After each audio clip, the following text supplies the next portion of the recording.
Hello to this beautiful Tuesday, South Carolina afternoon. It's super warm today and I'm going to the gym. I usually like to go to the gym about 4 or 5 days a week, but I'm going late today because I've had a really busy day. So let me just put the AC on because it's like hot as hell in here. So,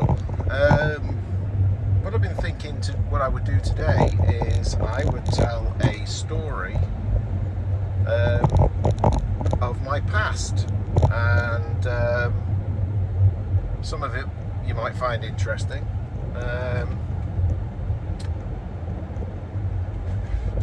Around about 2005, I was living in Finland, and I decided that I would go travelling around the world.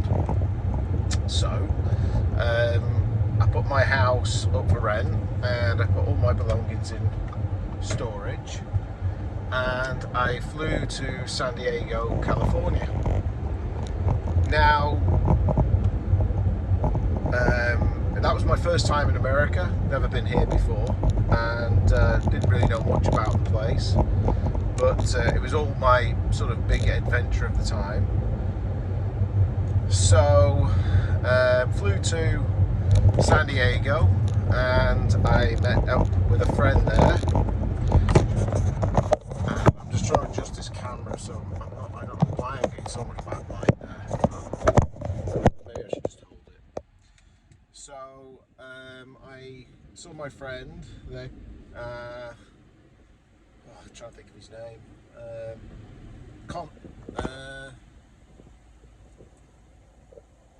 It'll come back to me. So I stayed with him, and I was in San Diego, and we hung out. It was great. I remember the first time that I was there, it was like a Halloween. I got dressed up as James Bond. Fun. And anyhow, whilst I was there, I had a lot of time on my hands. Even though I was doing the same type of work, I had a lot of time on my hands. So, long story short, I ended up on a dating app, but it was like a chat room more than the apps that you see these days. So I got on there, and for the first time, sort of exploring it and trying to work my way through it. I ended up speaking to a girl called Natalia, or Natalie as I called her at the time, and basically we struck up a conversation, and eventually I asked her to send me some pictures through the app, and she did, and I was blown away. This girl was like incredibly good looking. I mean, like ridiculous. I mean, my first thought was like, this is not real, but then we spoke on the phone. And after a few conversations, I started to believe that she was a real person. So I decided that at the time I was in San Diego, I decided I would fly to Russia for a day, which is absolutely crazy. So I booked a ticket and I flew from San Diego, California, to a place called Yekaterinburg in Russia. I can't believe I did that now, but I did. First date, flew around the world. I think the whole trip took maybe about 26 hours. Got my visa and everything. Flew to Russia. I flew to Moscow, and then I got a small plane to Yekaterinburg, if I'm pronouncing that correctly. So I got to Yekaterinburg, and when I arrived there was nobody there. Anyway, after a few minutes of trying to work out how to get my luggage, because you had like a ticket and it was like locked in a room, it was really weird back in those days in Russia, how you got your luggage. But I got my luggage, and there I waited, and she appeared. The first time that I saw her, I could barely even look at her. I couldn't look at her in the eyes. She was just so beautiful. She had a long mink jacket on and platinum blonde hair and blue eyes. This kind of mink hat on with these long kind of boots that the Russians used to wear back in those days. Yeah, and I met her, and we got in the car. She had this like little car. I don't know what it was. And first thing she shows me is a billboard with a picture of her, saying, I believe it said it was for the Russian Postal Service, if I remember, and underneath it had a caption, "Beautiful things are worth taking care of," and that's the girl I'm sitting in the car with. So she was pretty good looking. So we were in the car, and obviously I was a young guy. I started to completely fall in love with this girl. So, bit of history about Yekaterinburg. That's where they actually shot the Romanovs, the Russian royal family.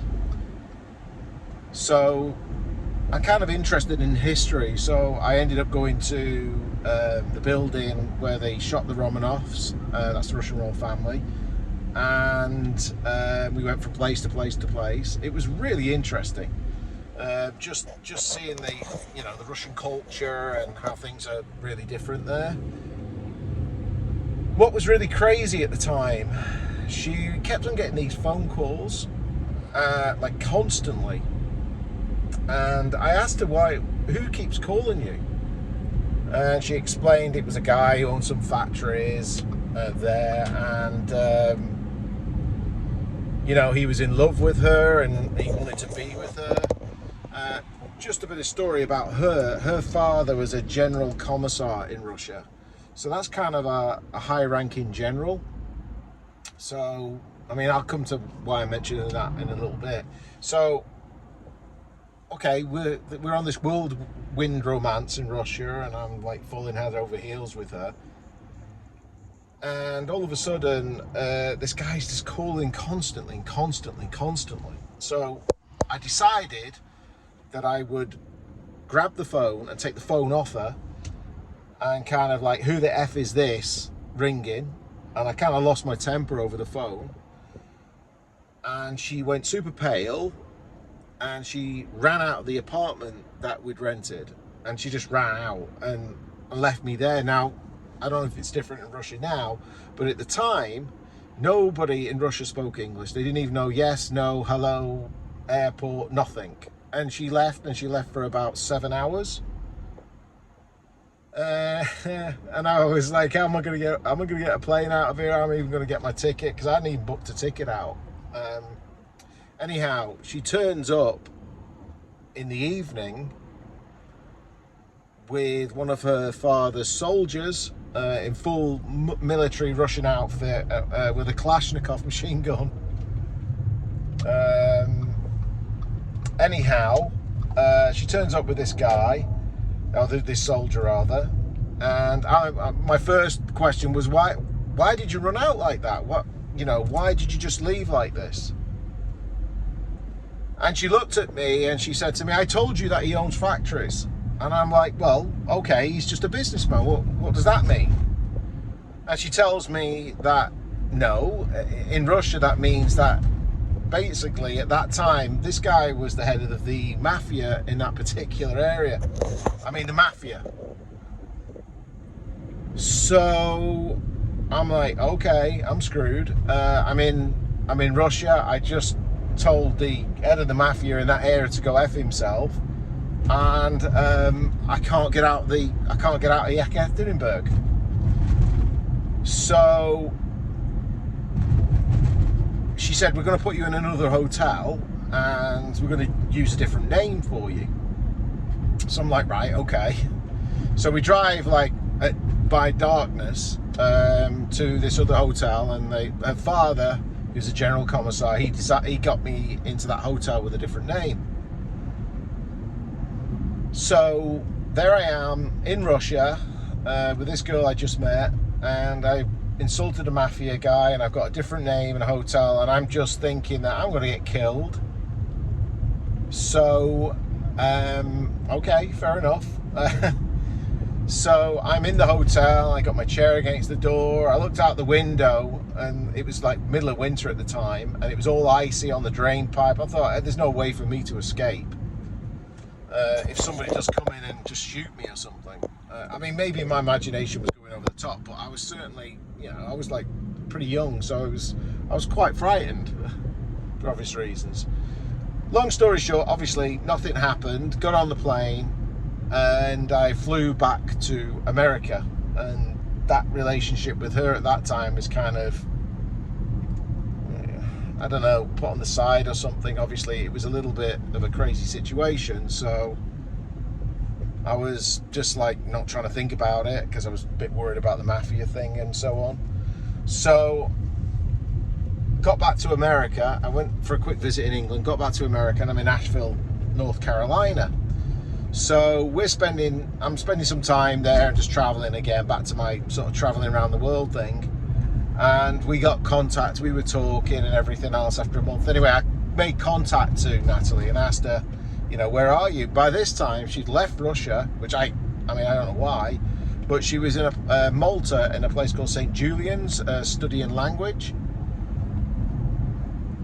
And then my feelings started to grow quite a bit again for her, and I thought, well, okay, I have to see with her. So I arranged an apartment in St Julian's for us, and I flew from Asheville back to over to Malta, which is just off the coast of North Africa. So I arrived there, and she picks me up, and it's kind of like Russia again. We have this like whirlwind romance, and everything's going great. But her temperament was a little bit bossy. I don't want to be around bossy, and she got super bossy. But again, I was young and I was just blinded by her looks. So long story short, I said I'm leaving Malta, and then I decided what I'm going to do is fly away and go back to Finland. That's where I was living. So I went back to Finland, and we broke up. That was it. We were done. So a couple of months pass, and I know she's still there, and I started to miss her again. Long story short, I ended up sending over 500 roses to her room where she was staying in the student accommodation, and then we chatted for a bit, but then it was just, I don't know, it wasn't gelling. My emotions with that girl were all over the place. So I decided that I would just leave it. So I left it, and about 8 weeks pass, and I ended up reaching out to her again. And we were emailing, and then she gave me a number, and then I called a number which was a weird number. I said, "Where are you?" And she said to me, she's in Kuwait. I mean, this sounds like a long stretch story, but it's absolutely true. She's in Kuwait.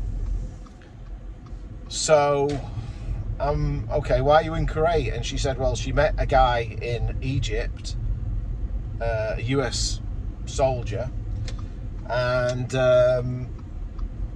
she was basically dating this guy, but she was not happy with the situation, being with him, and that she basically she couldn't get out of the country. So God, I was so dumb and so young at the time. So we had a lot of conversation, and we became super close again. And so I sent her the money to fly back to St Petersburg So I sent her the money, she jumped on a plane, she went there, and I was in Finland, and Finland's not too far away from St Petersburg. So I ended up going back to, well, I was already in Finland, so I caught a train, and I met her at the train station in St Petersburg, and we were in a hotel at the time there, and so we met up, and then eventually we got engaged. All right, I asked her, would you marry me? And she said to me that that she would, but I had to ask for her father's permission to marry her. So he, at this time, had left Yekaterinburg, and he was in a place called Izhevsk, which is a lot further into Russia. So we decided to go to where he was, so we went by train. It was like the Russian Orient Express. I think it was a 3 or 4 day trip from there to Izhevsk.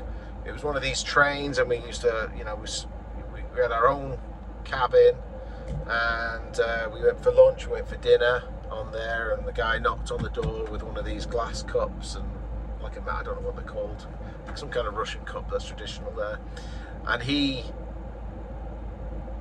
came and gave us tea every morning. Now, when I was there at the time, she had a lot of paperwork, and I was just trying to find something in the paperwork, and there was this number in Kuwait, and this guy's name, I don't know what his name was, John or something.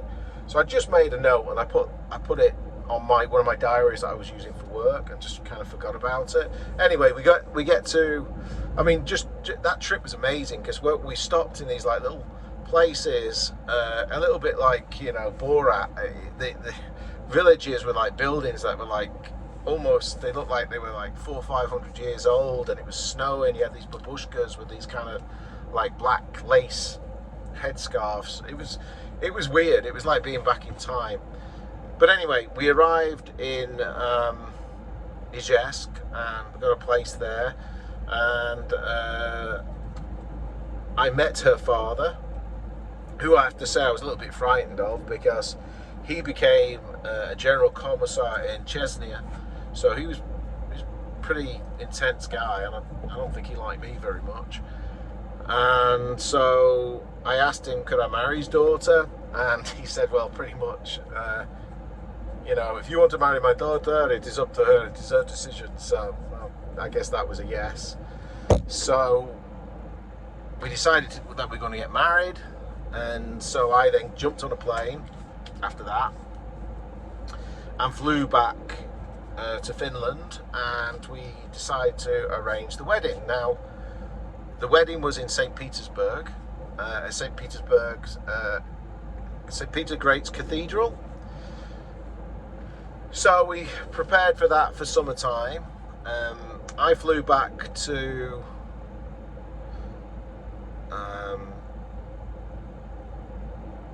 Finland, and we arranged everything. Her family was pretty well off in Russia. Her grandfather was the minister of the Russian police force in Moscow, and her dad used to drive around in a Volga with a driver and a guy with a machine gun at the front, a Kalashnikov.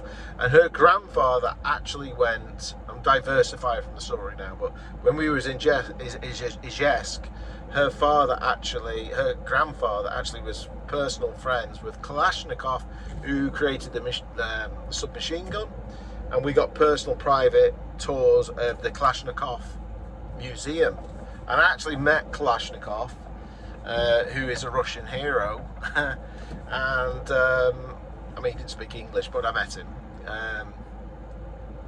So back to me being in Finland. I'm in Finland, and we got married we're getting married in June. So I fly over. I flew back into St Petersburg, and we arranged for an apartment there, and again, everything was great, everything was fine, no problems. But I remember one day I had a huge headache, and I was like, have you got any headache tablets? And she said, yeah, in the back, in a bag in the back. So I go to the back, and I'm looking for some painkillers, and I noticed these like black and white pictures, and like it looked like a radar. And I'm like going through these pictures, and I kind of think I know what it is. And I said to her, I said, what are these? And she was like, oh, that was your baby. I didn't know that. And she said, well, I didn't think you wanted to have a child, so I thought that was fairly interesting. It really put me in a predicament, because I'm supposed to get married to this woman in 2 days, and there I am looking at these pictures of my baby that she had an abortion with, which kind of, you know, made me feel totally confused. But at this point, everybody is in St Petersburg for the wedding, which I paid for, by the way. We're all in St Petersburg, and so I'm like, what the hell do I do? And of course, I was completely confused. I didn't know what to do. I just did not know what to do. So, oh God, my mind was going, you know. So I decided I'm going to leave. I'm going to go. I've got to get out of here, because if she can't be honest about things like this, I've got to go. So she went out with her mother and father, and they went out somewhere, and I decided I'm going to escape. I'm going to get away. So I went back as they left, and I got all my stuff, and they had these big steel doors like this thick, and I left the apartment, shut the door, ran downstairs, and went to get in a taxi to leave. And the really weird thing, the taxi that I got into was the taxi that we were in a couple of days ago. And I mean, you know, what are the chances in St. Petersburg you get the same taxi? So I'm in there, and he's like, oh, where is your beautiful fiancée? Oh, she's so beautiful. Oh, and then of course I had doubts. What am I doing? So I decided I'm going to go back. But then I can't get back into the building because the doors are locked. And I'm waiting for her to come back with her father, who could kill me in 1 second, and her mother. So they come back, and I'm sitting on the step, and her dad, literally, he looks like he's going to kill me. I mean, he really looks like he's going to kill me. So anyway, we go in, and she says I've got to go in the other room because her dad's going to kill me. And I said to her, this is about the baby thing, you know? You're not telling me the truth about that. I said, it's made me all messed up. So we got through that somehow, and it got to like a day before the marriage, and I said to her, I said, look, I'm going to go in a hotel the night before, you know, because it's not good luck to see the bride the night before. I'm going to stay in a hotel, and then we'll see on the day we get married. I'll get a taxi and I'll come back. Now, I took all my stuff, went to the hotel, and all night my mind was going, should I not, should I not? And I'm just so confused. Like, I'm just thinking, do I get married to this girl? Do I not get married to her? This is like I'm getting married, and then like it was an awful, awful position. So I decided I'm going to leave. I'm going to go. But I mean, imagine the situation. I'm leaving on my wedding day to get back to Finland, to get out of it. So I get up like 5 in the morning, and I just leave everything there. All those clothes, all my wedding day clothes, everything. I just leave the whole lot, and I jump in a taxi and I go to the train station. So I get to the train station, and I say, what time does the train leave from St Petersburg back to Helsinki, which is where I was living at the time. I was living in Jyväskylä, but the train went to Helsinki first. And she's like, oh, it leaves at 6 o'clock, and I'm sitting there and I'm looking at the clock. I didn't buy my ticket yet. I'm looking at the clock, and I'm looking up, and I'm looking down, looking up, looking down. What do I do? What do I do? What do I do? And so I end up just sitting there like, God, what do I do? So I thought I'll marry her, and somehow we'll just, I don't know. My head was a complete blur at the time. So I ended up going back to the hotel, and got dressed in the wedding clothes and everything, in the suit. And I went down to the bar in the lobby and I asked them, I was like, give me a tequila. Give me a tequila. Give me another tequila. And I think I had 6 tequilas. I was shit-faced. Oh, mind the words. But I was pretty drunk. And I decided I'll just go through this. I can't just leave this girl on my wedding day. So I went, got the taxi there. Of course, she was all dressed up and she looked absolutely beautiful. I mean, she looked amazing. And so we went to the St Petersburg Great Cathedral and we got married, and I was drunk all the way through it. And you know, we did the traditional thing in St Petersburg where you go to this monument, you drink champagne, you go to that monument, you go to this monument, you go to that monument. And I know I might come across as awful, but I was young at the time and I just did not know what to do. I'd never been as confused as I was at that time. So yeah, we did this, signed the papers, boom, we're married. You know, I had this photo album with everything on it. It was, yeah, I mean, it was all on the face of it looking great, but realistically I was losing my mind.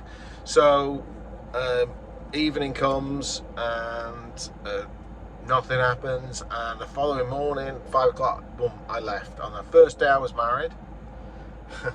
So I got back to Uvascular. The power had been switched off in the apartment because something happened with they didn't take the money from my account, and the house stunk because the refrigerator, the freezer, all the food had rotted in it. So my first evening being married, I took all that out and threw it away. Yeah, and it stunk like hell. And basically she came, I think it was about 2 weeks later, and she was just, she was so difficult. When she arrived at my house, she had nothing with her, like nothing. And I'm like, where are your clothes? Where are all your things? And she said, well, I've now given them away. Now I'm married, I start a new life and buy new things. Now, I didn't have very much money. And now we're going out and she wants to buy boots that are 500 euros. And it's like, everything's really, really expensive. And she started making my life really miserable. I remember I was sitting in the car and went to my friends, he was at university campus, Conster, and we picked him up and he was like, oh, there was a student party, do you want to come? And I remember her turning around and saying, we do not go to student parties, we are adults. And the way he looked at me like, I'm finished, my life is over. So, yeah, it really did look at me like that. And this is just how it went. And then she wanted to have a baby. Now she wanted a baby, and I wasn't ready for that. And at that time I was not ready for that because I couldn't see how we would be able to afford it. We were a young married couple, and she just treated me like awful. So she needed to go to the dentist. So okay, so we said, well, why don't you go to St Petersburg and do it there, because it'd be a lot cheaper than Finland. So she went there, and I was out one night and I was just miserable as hell. And I was drinking, and then she's like, oh, I'm back. And I didn't even know she was supposed to be back. And then I came back to the apartment, and I exploded. Anyway, ended up with her throwing a ring out the window, and me throwing my ring out the window. And yeah, she, following morning, she put her mink jacket on, a mink hat, and out the door she went, and she looked at me and she said, you will never have anybody like me again, or as good as me. And then clonk, clonk, clonk, high heels down the corridor and down the stairs, and off she's gone. Okay, so now we're married. We've registered our marriage in Finland. So I'm married now to somebody who's just left the country to go back to Russia. I can't get a divorce. So I'm like stuck in this marriage, and I cannot get a divorce. So long story short, I managed to get hold of a private detective who was like ex-KGB, FSB, and I mean, I just got to say, once jump back in time. When I first met her, when we were in Yekaterinburg. I remember we're in a car park, and you had over here the military base and over there the FSB office. And it was when I first met her, and I remember sitting there, and we were waiting for her dad to come out, and because I did meet him before in Yekaterinburg, Yekaterinburg, and I remember sitting there, and all these guys from KGB, big stocky guys, kissing her hand, and oh, that was surreal. But that was, I mean, I love James Bond films, but I was ended up like I was in a James Bond film. So anyway, back to now. I was basically got a private detective, and he kind of traced her number, and then he said that she's in Moscow, she's on some course, and I needed to get the divorce papers signed. So I flew to Moscow, and I just got a hotel that was like 2 minutes walk from the airport. And while I was there, I got hypothermia. I was super ill, and I was like going there in the morning flight, the afternoon flight, and the evening flight, and I missed her. So all of a sudden, I get a call after being there for a week in Moscow. I get a phone call, and somebody says, your wife is on the phone. Oh, okay. So I pick up the phone, and she's there. And she said, oh, you got to fly to Izhevsk, and I'll meet you, and I'll sign the divorce papers.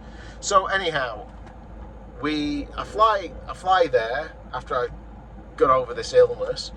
I fly there, and I meet her there, and it's a very horrible situation. It's very depressing. Anyway, we signed the papers, stayed there one night, flew back, got back to Finland. So that was it. I was now able to get divorced. Anyway, I'm back in Finland, and I just go through the paperwork from like, a year or so ago, and I see that number of that guy in Kuwait. So I thought, I'll ring that number up. So I ring that number up, and long story short, that was the guy that she was with in Kuwait, and he was telling me that they were together all the time.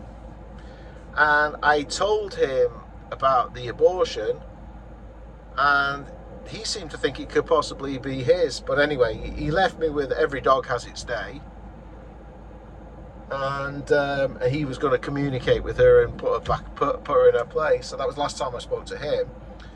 But my last conversation with Talia was, she rang me up. I don't know to tell me why did I contact him. And she said to me, she said that now I'm going to marry a friend of my father's. So that's my story of how I got married and what a complete and utter mess it is. If you like the story, subscribe if you want to. But yeah, that's one of my many stories. So yeah, that happened back in 2004. So I hope you like it.